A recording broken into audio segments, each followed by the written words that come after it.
बेस्सेनियो को जहाज से जाते हुए देखा था और ग्रेसियानो उसके साथ गया था, और मुझे यकीन है कि लोरेंजो उनके जहाज पर नहीं है। वह दुष्ट यहूदी चिल्लाते हुए अपनी फरियाद लेकर ड्यूक के पास गया था, जो ड्यूक उसके साथ बेस्सेनियो के जहाज की तलाश के लिए गया था। हाँ हाँ, वह वहाँ बहुत देर से आया था, तब तक जहाज निकल चुका था, लेकिन वह पहुँचने पर ड्यूक को समझा दिया गया कि लोरेंजो उसकी जेसिका गंडोला में विहार करते हुए देखे गए थे। इसके अलावा एंटोनियो ने ड्यूक को यकीन दिलाया था कि वे बेस्सेनियो के साथ उसके जहाज पर नहीं थे।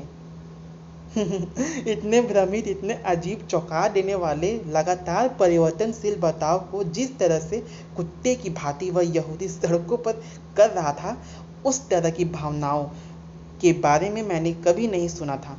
कह रहा था, मेरी पुत्री, ओ मेरे डुकेट्स, ओ मेरी पुत्री, भाग गई एक ईसाई के साथ, ओ मेरे ईसाई डुकेट्स, न्याय कानून मेरे डुकेट्स, ओ मेरी पुत्री, मेरा भरा हुआ थैला, मेरा दो भरा हुआ थैला, दोहरे डुकेट्स के थैले, मेरी पुत्री द्वारा सब मुझसे चुरा लिया गए। ओ मेरे रतन, दो हीरे, दो कीमती, दो बहुमूल्य हीरे मेरी पुत्री ने चुरा लिए। इंसाफ करो, लड़की को ढूंढो, उसके पास हीरे हैं और मेरे डुकेट्स हैं। हाँ, अरे वेनिस में सभी लड़के उसका पीछा करते हैं और चिल्लाते हैं, उसके हीरे, उसकी पुत्री, उसके डुकेट्स। मगर देखो नेक एंटोनियो निश्चित तिथि पर अपने कर्ज को चुका पाता है या उसे इसकी कीमत चुकानी पड़ेगी।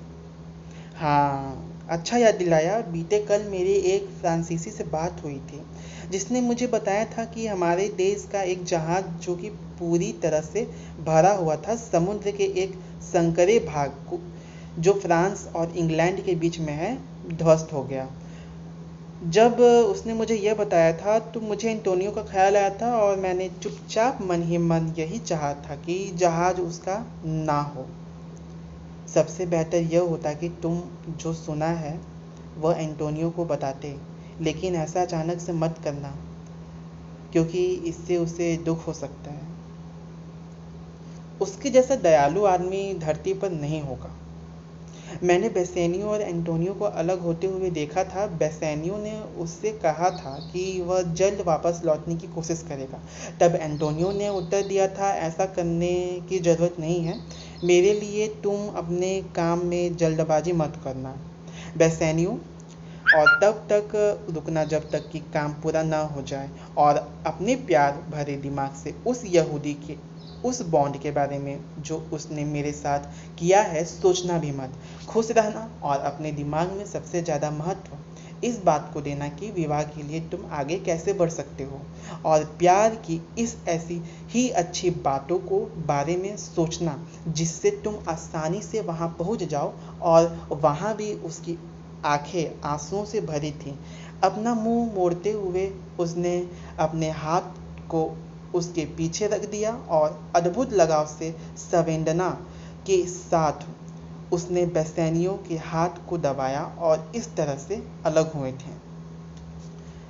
मुझे लगता है कि वह केवल बेस्सेनियो के लिए दुनिया को चाहता है।